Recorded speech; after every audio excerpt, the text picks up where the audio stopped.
How do you measure success? Is it low debt levels? Is it financial sustainability? Or perhaps launch of that new online program? Today, we're going to discuss how to identify the measures that are most important to your success and how to turn those measures into actions.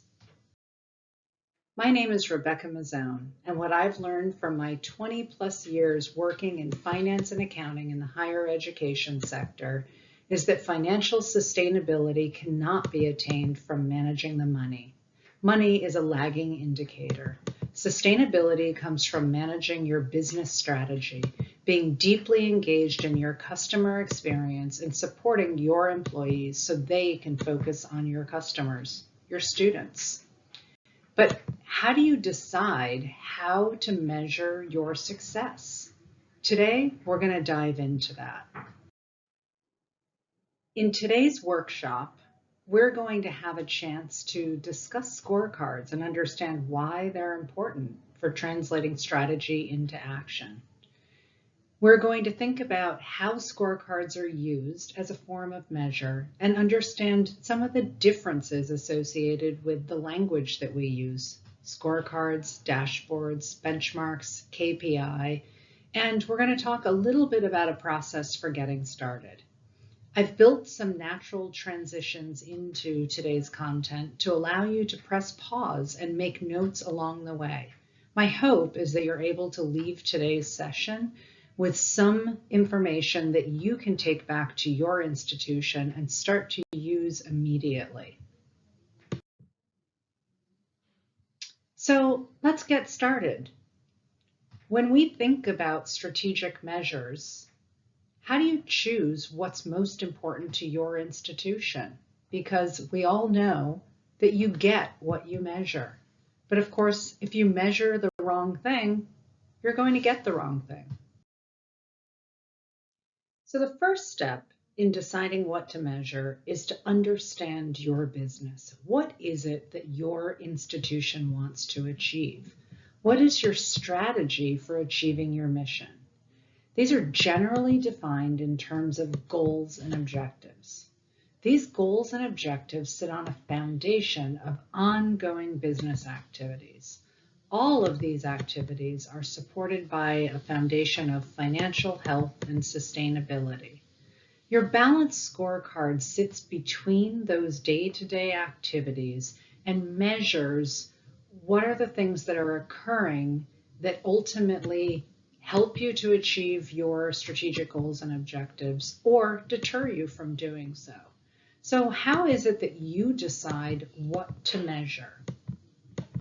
I like to start by just spending a few minutes thinking deeply about your strategic goals and objectives and starting to think about what are some of the underlying activity on a day-to-day basis that occurs with respect to your students, with respect to the faculty and the staff that you hire to support your students, keeping your campus and day-to-day operations up and running, and of course, all of the important academic programs, student activities, and other services that we provide to support our students.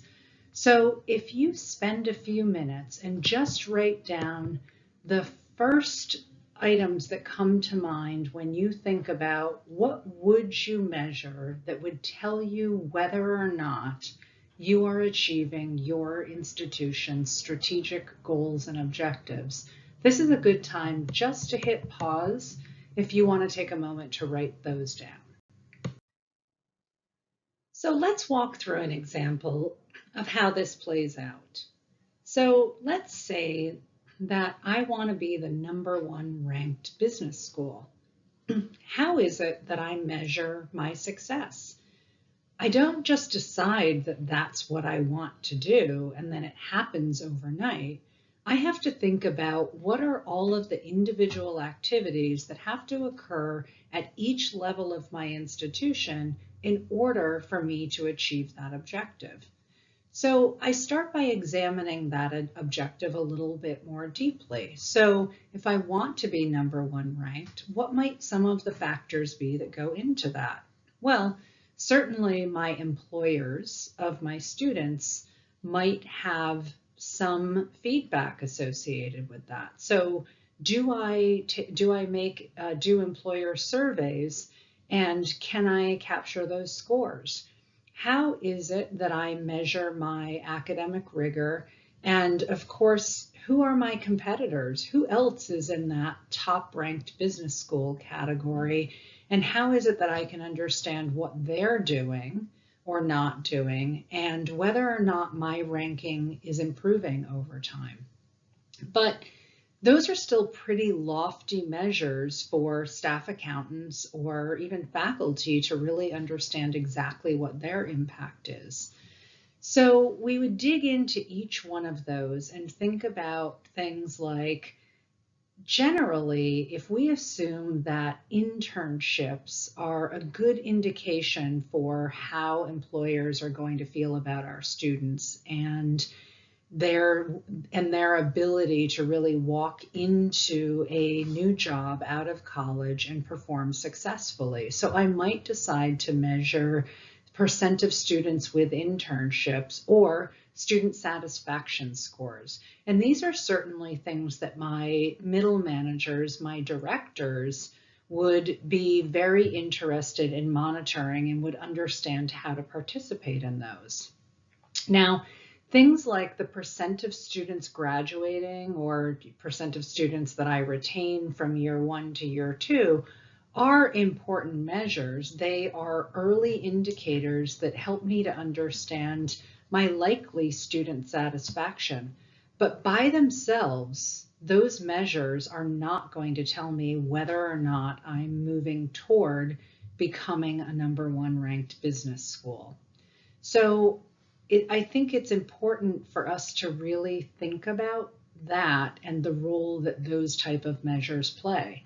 Now, other supporting metrics, like things like the percentage of cost, increased cost in tuition, or the cost that I incur per student to provide that education, are also certainly important measures. But again, they're not helping me to understand whether or not I am moving toward achieving the goal of being a #1 ranked business school. So periodically throughout today's presentation, I'm going to give you the opportunity to just hit pause and to take a moment to write down some thoughts that you have about your institution's strategic objectives. And if you were to take 1 or 2 of those most important strategic objectives in your institution, what are some of the ways that you might measure success at your institution, and how do those measures work their way through all levels of the institution? Now let's revisit our 4-pillar diagram. When you went through the exercise to identify a strategic objective for your institution, and then to think about how would you measure success at each level of the institution, did you struggle with that exercise? You're not alone. Most of us do. As we attempt to work backward from that primary goal and think about the role of each level of our institution in helping us to achieve those objectives, it can be a lot of work. So I encourage you, as we go throughout this exercise today, to feel free to hit pause and make notes along the way.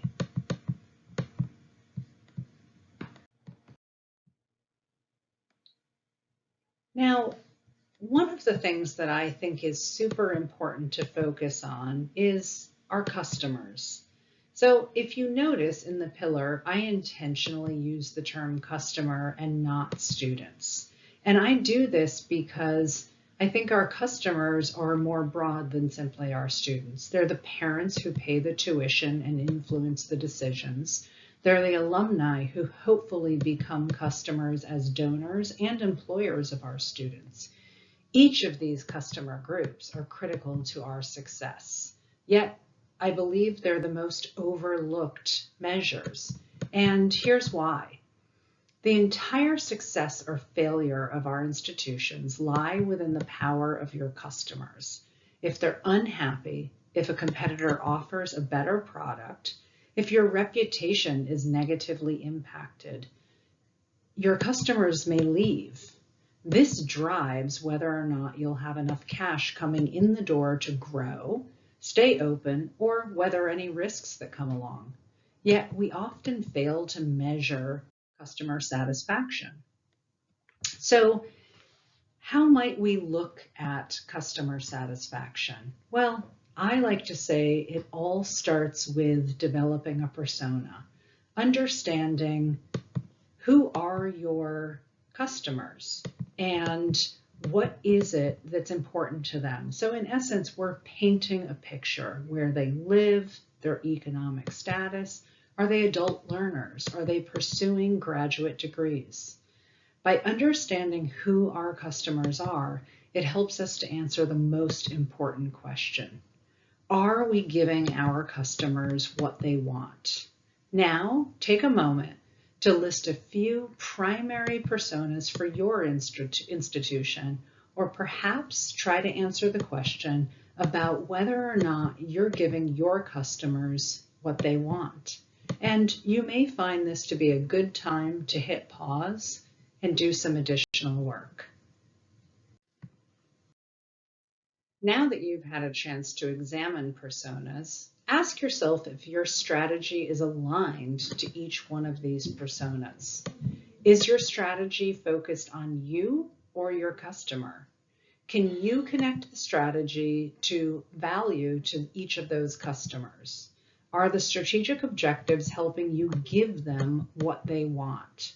Take a moment to write down a few more measures or perhaps objectives on your matrix that might help you think about how you can focus more deeply on your customers.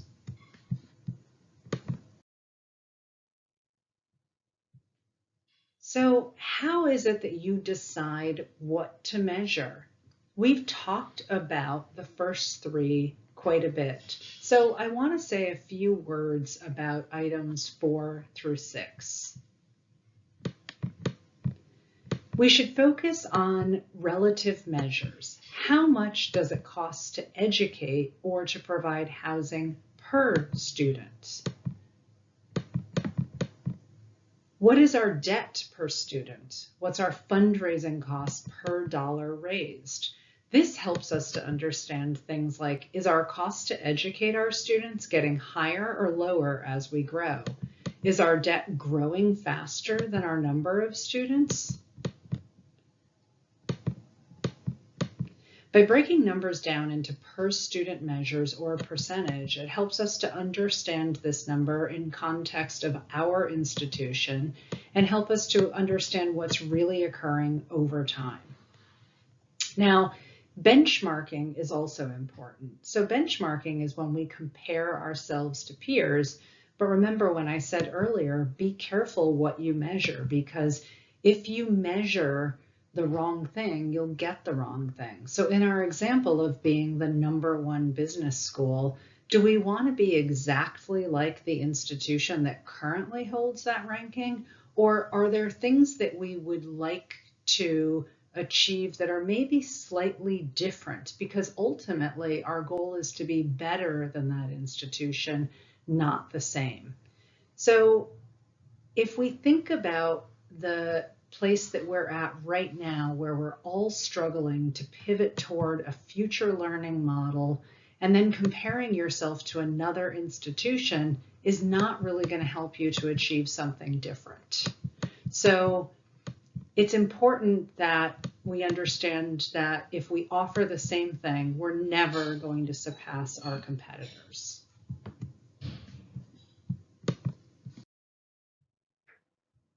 The other point I want to make is with respect to the distinction between outputs and outcomes. So the number of students attending our institution, or percent retention of our students, are inputs and outputs. However, students receiving degrees or students having jobs upon graduation are outcomes. They're directly tied to what the customer wanted when they chose to attend your institution. Yes, There is a direct correlation between inputs and outcomes, but be careful to measure outcomes where you can. Yes, the number of incoming freshmen or total tuition revenue is important, but percentage of students graduating is more important. Outcomes should always be tied to the value you are providing to your customers. And this is an important time to reflect on who your customers are. So do you consider your alumni customers? Are your employers customers? And how is it that you measure outcomes that are important for each one of those customer groups? So this is a good time to take a moment to reflect and to look back at your matrix and write down what you believe are the most important outcomes for your institution. And if they don't tie to your strategic plan, you should also ask yourself if you have the right items on your strategic plan.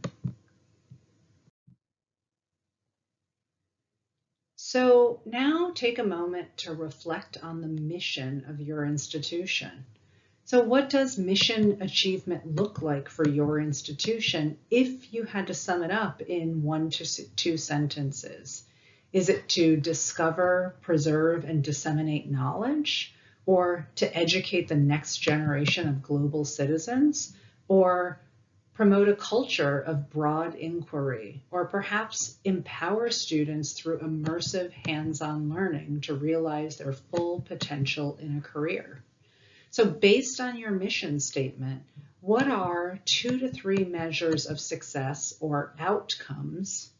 And please take a moment to write those down and think about how the current strategic plan ties to your mission, and ask yourself if you have the right items on your plan.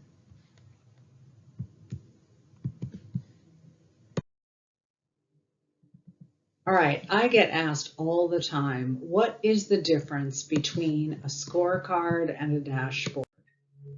So I want to give you a little bit to think about. If I attend an institution and I'm a student, when I enroll, I enroll in classes. And so the first step is that I get grades in each one of those classes. And these are what I call key performance indicators. And then ultimately, all of those grades are accumulated together and compared to other students, benchmarking, if you will. And I ultimately get a class ranking out of that. Now, I also then receive a dashboard, which is like a report card. It tells me all of the grades that I have received so far. But it's important to understand that the grades are not my only measure of success when I decided to attend your institution, right? Perhaps my goal was that I really wanted to ultimately graduate with an amazing career opportunity. And there are many other things that go into that career, like internships, some of the soft skills that I received during the time that I'm there, my interviewing skills. So when I think about a balanced scorecard, this is more than just my GPA. It is also my total credits that I've earned. It is internship experience that I have, or maybe electronic portfolio information that I've been able to gain over the 4 years. It's soft skills. So all of those things together provide this balance, this total view of what success looks like for me as a student during my 4 years at the institution. So I hope that this helps you to understand that the goal of what we're talking about today is really to think about this balanced scorecard. So your strategic goals and objectives are, in essence, what you are hoping to measure. If you want to be the #1 business school, what would your balanced scorecard look like?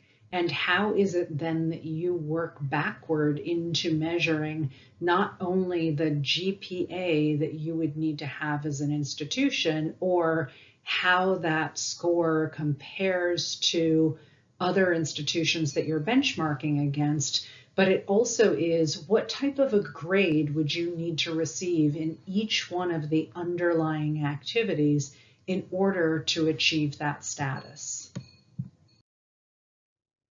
Now, we're not going to go into this in any detail, but I think it's important to give you just some examples when we think back to the 4 pillars and what are some of the other things that you might consider measuring. So certainly financial measures. We have human capital measures. So what is our student faculty ratio or the quality of education?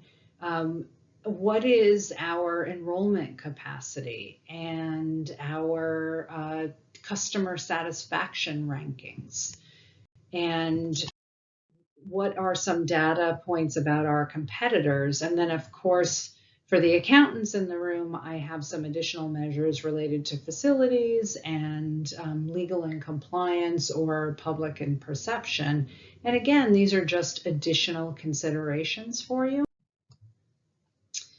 So I do want to take a moment and shift gears because this has been such a financially challenging time that many of us have been experiencing. So I do want to talk a little bit about some financial measures as well. Now, these financial sustainability priorities are not by themselves strategic objectives, but certainly COVID has necessitated these as priorities for many of us. And now we all know that we've come out of a challenging time and we're searching for ways to navigate back to financial health and sustainability. And there are really 2 primary ways to accomplish this. We can either increase revenue, as in the first bubble, or we can decrease in expenses, as in the second bubble. And of course, the third bubble is really the hybrid of the 2. How do we squeeze a little more out in order to have better returns on the assets that we already have? But the importance is really in the qualitative side of this equation. So let's take revenue. It should be customer value focus. It's tied to student success. Why would students want to come? What are you offering them in exchange for their tuition? What is the value to them? How would you define success? It's unique to your institution and will drive the type of students that you attract. For example, are you focused on research and attracting students interested in doctoral programs? Are you focused on job training and attracting students who are concerned with employment? And of course, expenses. If 40% of your cost is related to wages and benefits, and another 40% is related to the mostly fixed cost associated with our facilities, it makes sense to look at these areas for how to save money. In fact, if you had a 10% decline in student revenue, this is the only real opportunity you have to decrease costs enough to match that 10% reduction in revenue. So I'll take facilities first because I think it's the easier of the 2. So we've all gone to great lengths to save 5% of our total costs through efficiency of utilities, through solar and LED and windows. And this forces us to look really hard at our utilization of those facilities. Some would argue that our classrooms are full, but I'll submit that when we really look at this from a 24/7, 365 perspective, our utilization is actually very low. If we approach this from a customer perspective, have you asked if your students want to attend classes at later times of the day or on weekends? I surveyed my students in a class that I teach, and they all indicate that they would like flexibility to take online classes moving forward because of the convenience associated with scheduling their jobs. So, dare I ask if we should schedule later classes and ultimately downsize our facilities footprint? Now, are there other ways to generate revenue from these spaces when not in session? How has COVID and this entire pandemic changed the way we view the necessity of our current campus footprint? Just things to consider. Now, I'm going to turn to the less popular topic of wages and benefits because I think this is such a painful area. Some of us implemented salary reductions, layoffs, furloughs. Many of us can think back to 2008 and recall the human toll that these measures took on our campus culture. Employees were unhappy being asked to do more for less money, and it's almost impossible to think about reducing the number of faculty just because the class goes from 40 students down to 32. The work in accounting does not really change when the revenue declines by 10 to 15%. So how do we achieve financial sustainability given these challenges? Well, we're forced to take a fresh look at the way that we do everything. Dare I say, with an eye toward technology. Are there automation opportunities in finance? Can I leverage technology to automate my high volume, low value areas like data entry, accounts payable, payroll, cash receipts, or billing? Can I partner with other institutions or a consortium to share services like campus safety patrols, payroll billing, purchasing, or automation tools? And can we be more efficient in the way we teach with technology? Before COVID, I'm not sure how I would have answered this question, but now I teach 3 sections of the same class. Can I record one lecture for all 3 sections? If the profile of my students would support this, could I ask students to watch the lecture on their own time, reducing the number of times we meet each week, or perhaps leaving more class time for group projects or case studies? Again, going back to what value is there for my students and what are they expecting from me? How has COVID impacted our view of office and classroom spaces? I know that some of these conversations will be painful, but we need to look differently at what we're doing and why. This is the only way we are going to solve our pricing pressures. So I hope you will take a moment to reflect. Are there opportunities you can explore at your institution related to financial health? How would you measure progress? Now, to truly understand financial health and make it actionable, you need to use a mix of diagnostic tools to understand what's truly occurring. We generally start by evaluating a range of measures to identify issues and concerns. Then we break that information down to target the underlying driving measures. For example, if we're becoming less profitable each year, why? What's the trend in our revenue and expenses over time, and what is changing? So let's suppose for a moment that we identify a decline in tuition revenue as a result of enrollment decline and also a steady increase in occupancy and payroll costs associated with just the normal cost of living. So in order to determine what action we should take, we need to understand why this is occurring. In order to understand this, we generally need to dig deeper into our enrollment numbers. Are they declining evenly across all programs, or are they greater in certain programs? What's the relationship to expenses for each of these programs? As we start to identify what's occurring within the program, we generally find that we need to set targets. As we dig into margin analysis, what is the faculty-student ratio in each program? Is there a relationship between the programs with an enrollment decline and the student-faculty ratio compared to that of other programs? Of course, the issue could be just that there are enrollment declines. We're not reducing faculty, and the faculty cost or room size are exactly the same over time. But what is the relationship?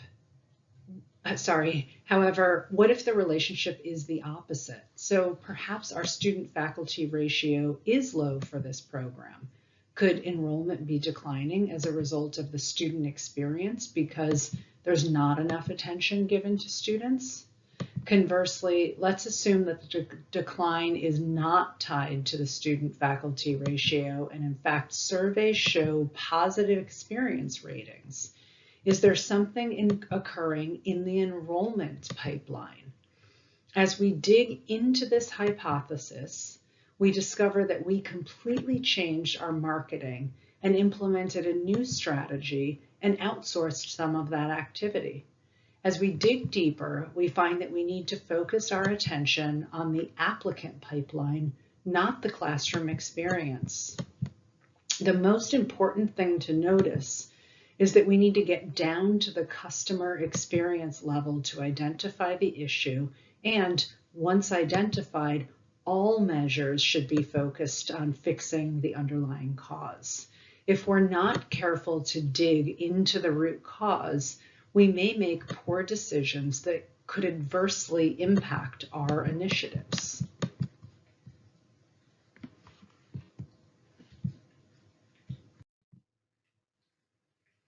Now, I encourage you to take a few minutes to organize all of the measures that you've written down over your time here today. And based on that 4-pillar diagram, ask yourself if the measures will help you achieve your strategic plan.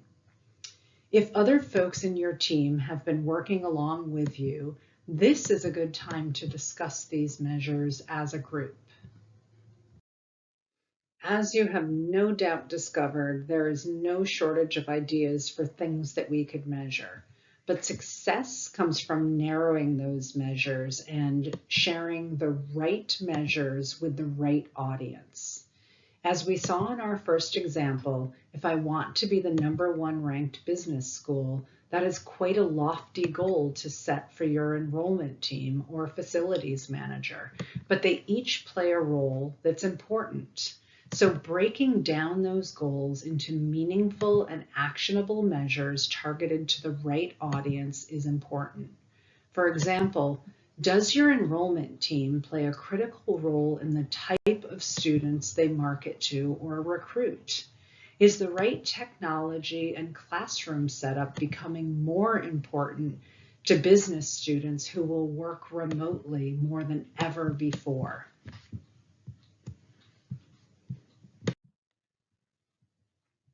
Of course, being measured can seem intimidating because ideally we use this information to allocate resources to the right priorities.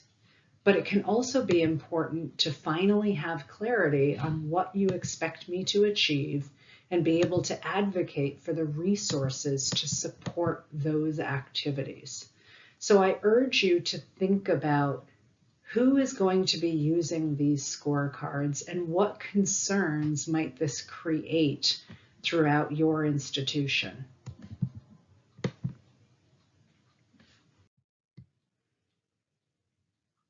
So, as a parting thought, I want to take a moment to think about the matrix that we looked at earlier. And if you think back to the example of being the #1 business school, and we were to turn that matrix on its side, and we think about the very top level being the measures that are important to the board or the president, and these are really measures that are very much tied to our mission and vision, we would have measures that are the most summarized measures at that level. But it's important to be clear that those measures are not going to work for every level of the institution. So think about what kind of a scorecard would you have for different levels of your institution within different functional areas. This ultimately is how you drive action.